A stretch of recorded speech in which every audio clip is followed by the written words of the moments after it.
सरकार जब तक 2 करोड़ घर बनाती है 10 करोड़ बेघर पैदा हो जाते हैं। सरकार जब तक 2 करोड़ रोजगार देती है 10 करोड़ बेरोजगार पैदा हो जाते।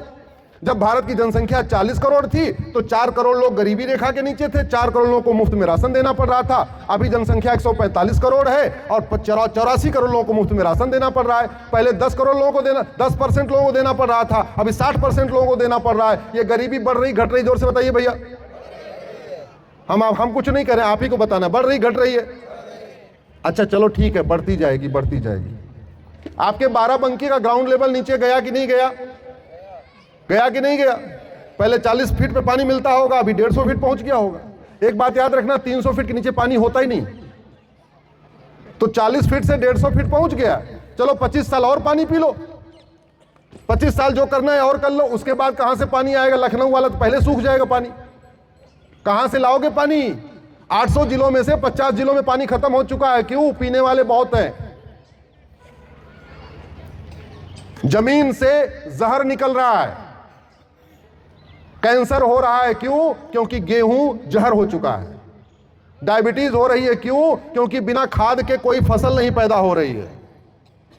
हार्ट अटैक बढ़ रहा है, कोलेस्ट्रॉल बढ़ रहा है, मेंटल प्रॉब्लम बढ़ रही है, फिजिकल प्रॉब्लम बढ़ रही है। कहीं का आपके यहां गेहूं पहले 2 किलो यूरिया डालते होंगे, अब चूंकि डिमांड ज्यादा हो गई तो 8 किलो यूरिया डाल रहे हैं, 6 किलो यूरिया डाल रहे हैं फसल बढ़ाने के लिए। अगर इतना यूरिया न डालें तो डिमांड पूरी नहीं होगी। तो डिमांड बढ़ गई है, जमीन तो उतनी है, सप्लाई करना है, खाद बढ़ा दो। चलो ठीक है, अभी 8 किलो डाल दिया, 25 साल के बाद कितना खाद डालोगे भैया? 25 किलो डालोगे एक बीघा में क्या?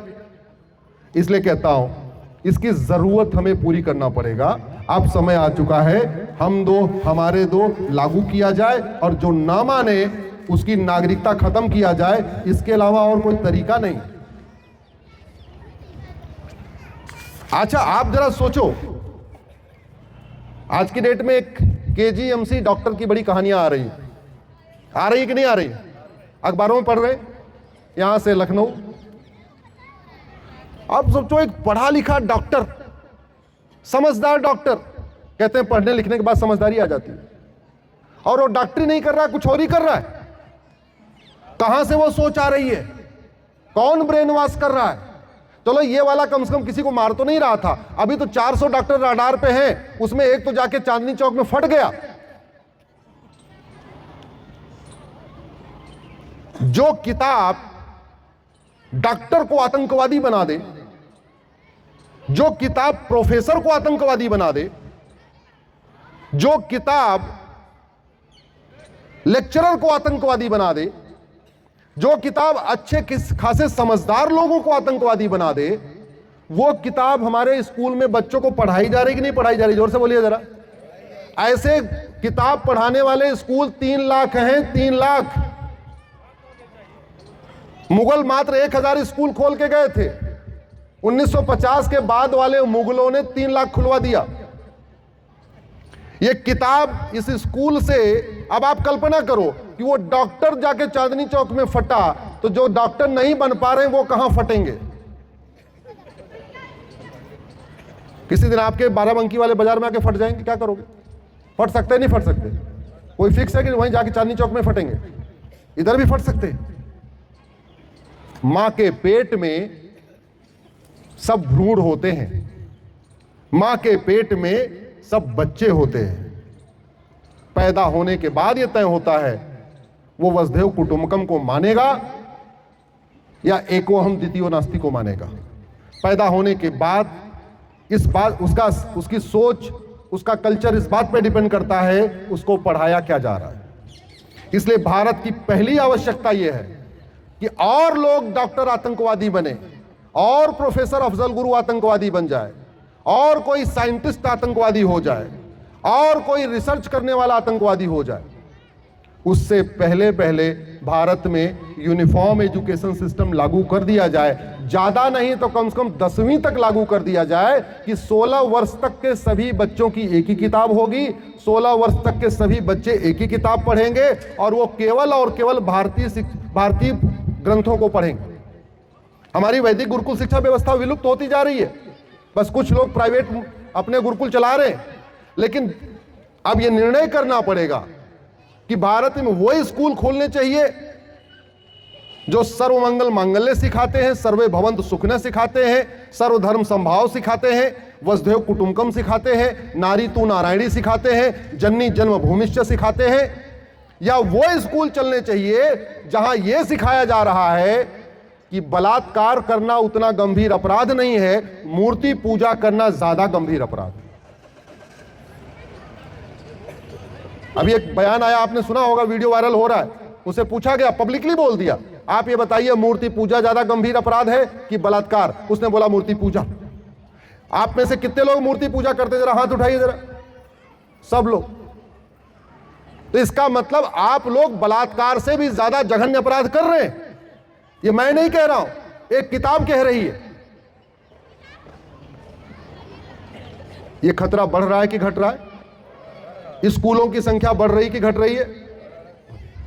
अच्छा एक चीज आप मुझे बताओ, कुछ लोग कहते नहीं मजहब नहीं सिखाता आपस में रखना, सारी किताब एक होती है, गुरुकुल मदरसा एक होता है, ऐसे लोग बोलते रहते हैं। हनुमान चालीसा में कहां लिखा हुआ है कि जो हनुमान जी को ना माने उसको गदा से पीटो? कहीं लिखा हुआ है? भगवान राम की आरती में कहीं लिखा हुआ है जो भगवान श्री राम को ना माने और रामायण ना पढ़े उसको त्रिशूल मारो? लिखा है कहीं पे? उसको धनुष बाण से मार दो? लिखा है कहीं पे? शिव चालीसा में, शिव पुराण में कहीं लिखा हुआ है जो शिव पुराण को ना पढ़े और जो भगवान शंकर की पूजा ना करे उसको त्रिशूल से गोद गोद के मार दो? कहीं लिखा है क्या? नहीं। विष्णु पुराण में कहीं लिखा हुआ है कि जो भगवान विष्णु की पूजा ना करे, भगवान विष्णु को ना माने, उसको एक काम करो, उसका सुदर्शन चक्र से गला काट दो? कहीं लिखा है क्या?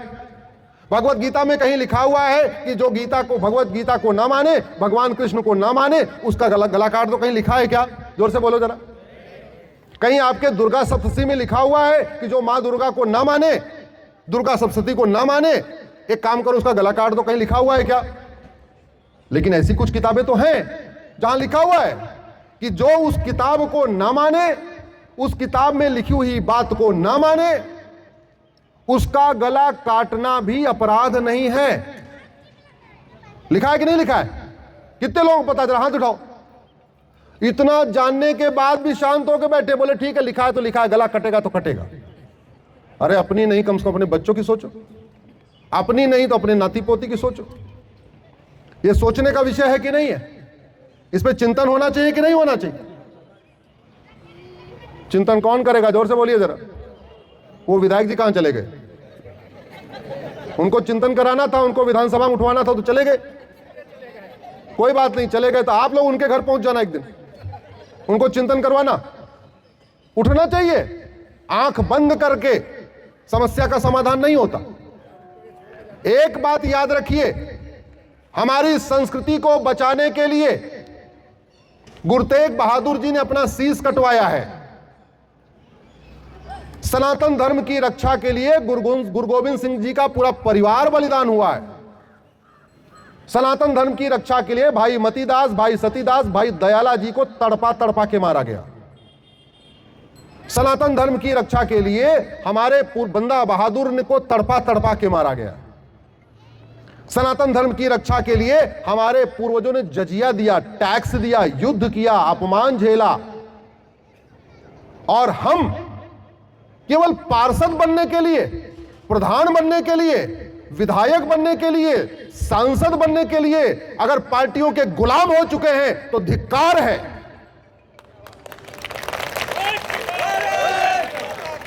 धिक्कार है ऐसी पार्षदी पे, धिक्कार है ऐसी विधायकी पे।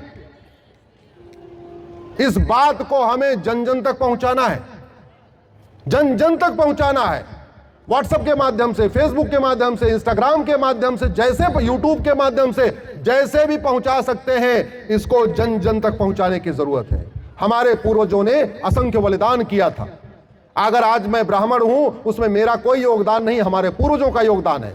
आप यादव हैं, आप वर्मा हैं, आप केवट हैं, आप नाई हैं, आप धोबी हैं, उसमें आपका कोई योगदान नहीं, वो हम सबके पूर्वजों का योगदान है। और जिन हमारे पूर्वजों ने इतना बड़ा त्याग किया सनातन धर्म को बचाए रखने के लिए, अपनी पहचान बचाए रखने के लिए, अपना तिलक बचाए रखने के लिए, अपना नाम बचाए रखने के लिए, अपना मंदिर बचाए रखने के लिए, हम इतने बिक गए।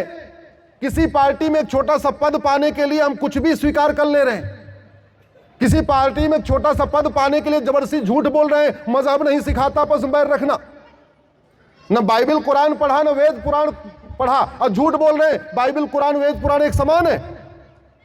केवल पार्षद बनने के लिए, प्रधान बनने के लिए, सांसद बनने के लिए, विधायक बनने के लिए सरासर जनता के सामने झूठ बोल रहे कि गुरुकुल मदरसा एक समान है। ये ओट जीवी नोट जीवी नेताओं से सावधान रहने की जरूरत है। और एक बात मैं आपको बता रहा हूं, राजा रणजीत सिंह ने कभी सोचा नहीं होगा कि पंजाब के 2 टुकड़े होंगे। हुए कि नहीं हुए, जोर से बताइए जरा। राजा शशांक ने कभी नहीं सोचा होगा बंगाल के 2 टुकड़े होंगे। हुए। राजा हरि सिंह ने कभी नहीं सोचा होगा कश्मीर में नरसंहार होगा। हुआ।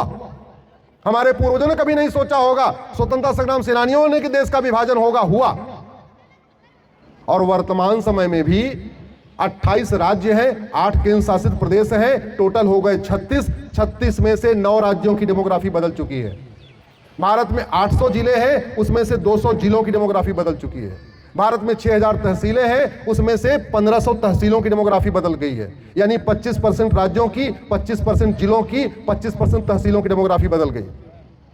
और आपके 12 अंकी की डेमोग्राफी बदली है कि नहीं बदली है, उसको खुद जानने के लिए बढ़िया ये तरीका है। अभी लोकसभा चुनाव हुआ था 2024 में, वो वोटर लिस्ट निकाल लीजिए। 1999 में लोकसभा चुनाव हुआ था, वो वोटर लिस्ट निकाल लीजिए और दोनों का कंपेयर करके देख लीजिए कि लगातार डेमोग्राफी बदल रही कि नहीं बदल रही। और ज्यादा करना है, लोकसभा बड़ी होती है, अपने विधानसभा की वर्तमान वोटर लिस्ट और 25 साल पुरानी वोटर लिस्ट देख लीजिए। और बदल देखना है, और छोटा काम करना है, अपने वार्ड की वर्तमान वोटर लिस्ट, 25 साल पुरानी वोटर लिस्ट देख लीजिए। डेमोग्राफी में बदलाव आ रहा है कि नहीं आ रहा है, जरा से बोलिए जरा।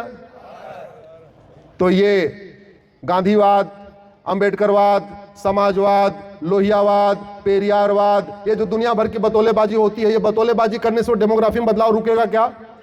बतौलेबाजी करने से लफ्ज़-ए-जिहाद रुकेगा? बतौलेबाजी करने से धर्मांतरण रुकेगा?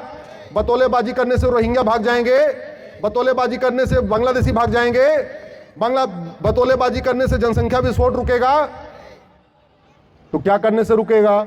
भगवान श्री राम कहते हैं भय बिन होए न प्रीत, भगवान कृष्ण कहते हैं सठे साठ्यम समाचरित, हमारे पूर्वज कहते हैं लोहा लोहे को काटता है। समाधान है कठोर कानून।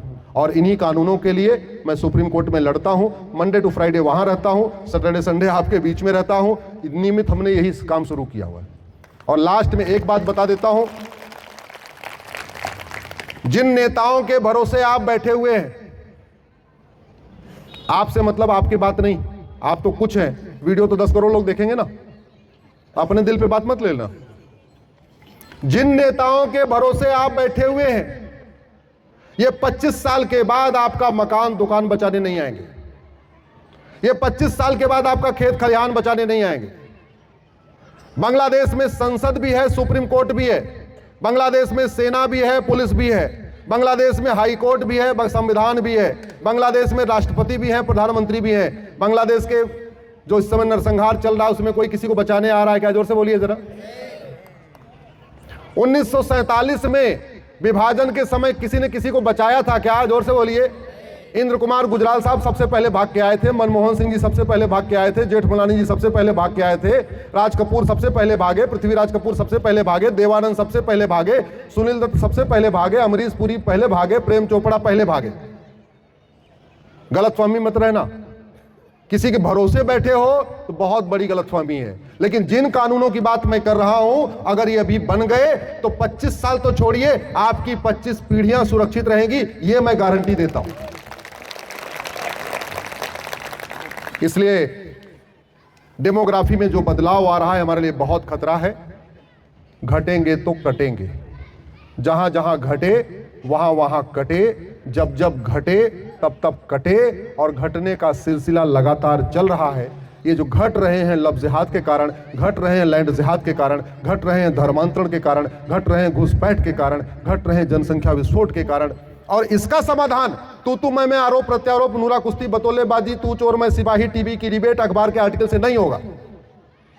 ये जो डेमोग्राफी में बदलाव हो रहा है, ये गांधीवाद, अंबेडकरवाद, लोहियावाद, नेहरूवाद, ये वाला चाचावाद, ताऊवाद से बात नहीं बनेगी।